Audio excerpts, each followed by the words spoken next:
I wanted to talk to you guys today about emotions. Really, the emotional pillar or leg of the Abundance Life Coaching table, I think is a huge one. And a lot of times we can define what emotions are and how we're showing up with our emotions based on the way that we give and the way that we receive love. And I think a lot of us are familiar with giving love. For those of us that are have huge hearts and we wear our emotions on our sleeves and continue to give everything that we got. And I think that sometimes when we've done that so much and the other people don't, the people on the receiving end haven't necessarily reciprocated that to us, we feel betrayed, we feel insignificant, and like our efforts were almost just in vain, not for a bigger purpose. And I think that when we can get into that with emotions is when we can really start to learn how we're showing up and how giving love is a love language that sometimes comes from us, but how can I get it for another person too? So when it comes to giving love, we can find effective and more effective ways to love, right? And how to listen to learn and learn to listen, how to ask quality questions, and to realize a lot of times if I'm doing a lot of this, I have one mouth and two ears for a reason. I'm supposed to listen to learn to listen. So if I can continue to grow with somebody and be interested in what they want to say and ask the quality questions, even if they're hard to break through with, to find rapport, that's when I can actually find a way to match and mirror, find a way to look into what is it that's going on inside their life that I can resonate with, and then we can have a beautiful conversation. So that's the giving part. Now, when it comes to receiving, I think this is, if you guys aren't gonna take anything away from this video, this is the part that you need to write down. And that is that the biggest takers are the ones that won't receive. The biggest takers are the ones that won't receive. And I think a lot of us, we don't realize that. Somebody wants to give you a hug. Somebody wants to give you money. Somebody wants to give you a compliment. Somebody wants to give you a resource.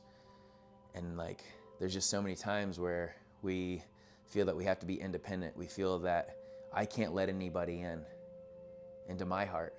I can't let anybody help me, because if I do, I'm giving them the opportunity to hold that over my head. I think that frame is a very dangerous one for a lot of us. And I'm speaking this from experience, because I know that, if you can't do anything for me, then perfect. Now you can't hold any leverage against me for the future. But I think that it's those moments where we can have faith that I'm going to give to you and you're going to give to me. And my expectation is not in what you're going to give to me. My expectations are in myself and God, and that's it. And how I show up with my standards of love and response over reaction, and to demonstrate that everywhere that I go, with love being active, not passive. And then when the person does give, it's a beautiful experience, because I didn't expect it, yet I will receive it. I think when we can all get into that posture, it kind of gets pretty darn beautiful.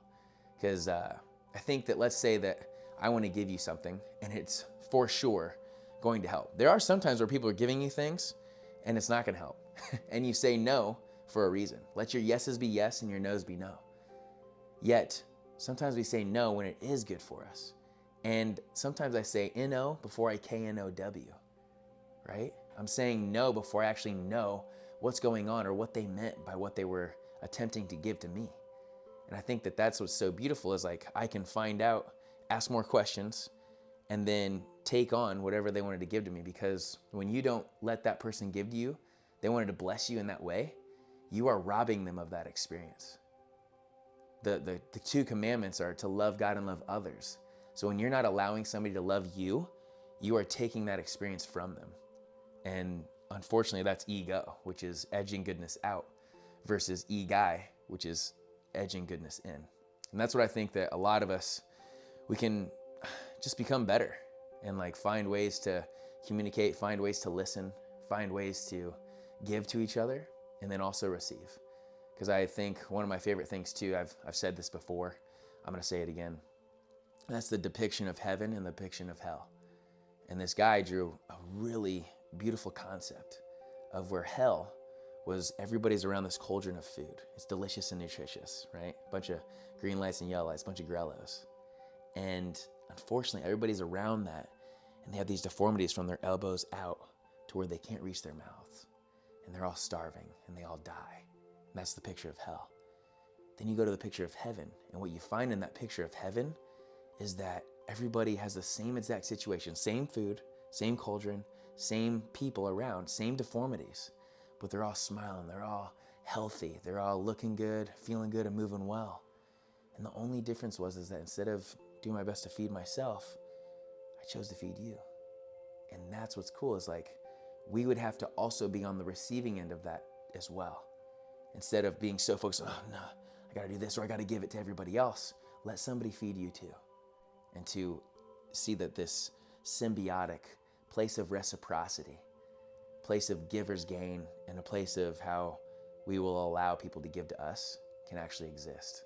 And I think that's really a life of abundance, fam, where we can all grow our awareness, we can all grow our ability to change, we can all grow our abilities to see others and be outward focused, because we know that as we continue to focus on ourselves and grow ourselves, the next step is each one teach one. And that's looking out for your brother and sister to make sure that they're thriving as well. That's what I got for you guys today. Thank you guys so much for joining us today. Make sure that you subscribe and comment down below on what really resonated with you on this message today, and we'll see you next time.